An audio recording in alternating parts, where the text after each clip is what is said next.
दोस्तों, राम का विवाह गा रही हूँ, गाने जा रही हूँ। इसको सुनना, पूरा वीडियो सुनना, आधा अधूरा मत सुनो। जैसा हो ऐसा कमेंट में लिखना। राम लखन चले बन के हेरवा, सीता के गोड़ी लाख चाई जी।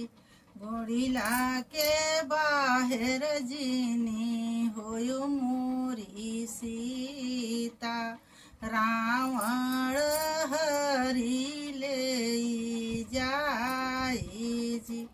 राम लखन चले बन के हेरवा, सीता के गोड़ी लाख चाई जी।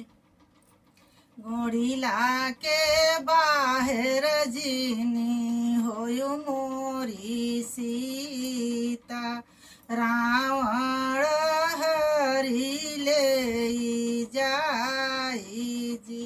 राम लक्ष्मण के पछवा जे फिरत, जोगिया भेल सधई के आवला रावणवा, बोलई जय जय कार जी। तर की सोनावा ऊपर तिल चाऊ, लेऊ जोगिया अपन भीख जी।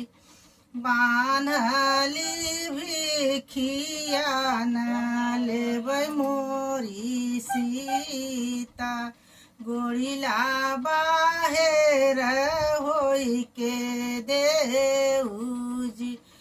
एकस गोड़ धरिनी सीता, गोड़िला के बाहर रावण रथ बैठाई जी। राम लक्ष्मण लवटे बन के हेरवा से, सोनी कुटी देखी घबराई जी।